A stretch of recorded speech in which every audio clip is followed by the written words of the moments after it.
Emel's already catching up. Gone. Oh, that Emel is pulling. Pieters, Jaco, welkom hier so by ons. Met daai ML van jou het gister redelik beïndruk. Vertel my 'n bietjie meer.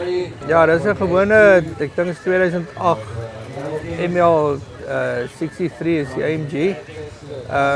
Niks snaaks aan hom nie. Sy kat is uitgehaal, is maar basies al wat verander is aan hom. So hy drein dit lekker.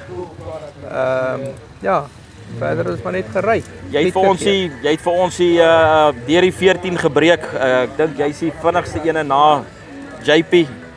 En ek het gister gesien toe hy hier afhardloop op 'n stadium, jy ry hom in, maar ek kon sien dat JP het afgetap. En toe sien ek hy gee hom weer. En hoe klink dit daai? Ek hoor hy turbo praat 'n bietjie. Ja, nee, jy hoor hy turbo. Dis eintlik die eerste ding wat jy hoor is daai blaas gelyk vir hy turbo.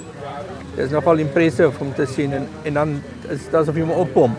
Dan gaan hy bakkie. Hy is soos 'n pyl uit 'n boog uit. Ja, jy kon die verskil sien, maar dis waar my kar die verskil is. Op die wegtrek het ons nou gewone kar tyres en niks snaaks nie. So dis nou daarvan 120 af op wat ek nou regtig 'n verskil sien, maar daai ding met hy turbo op.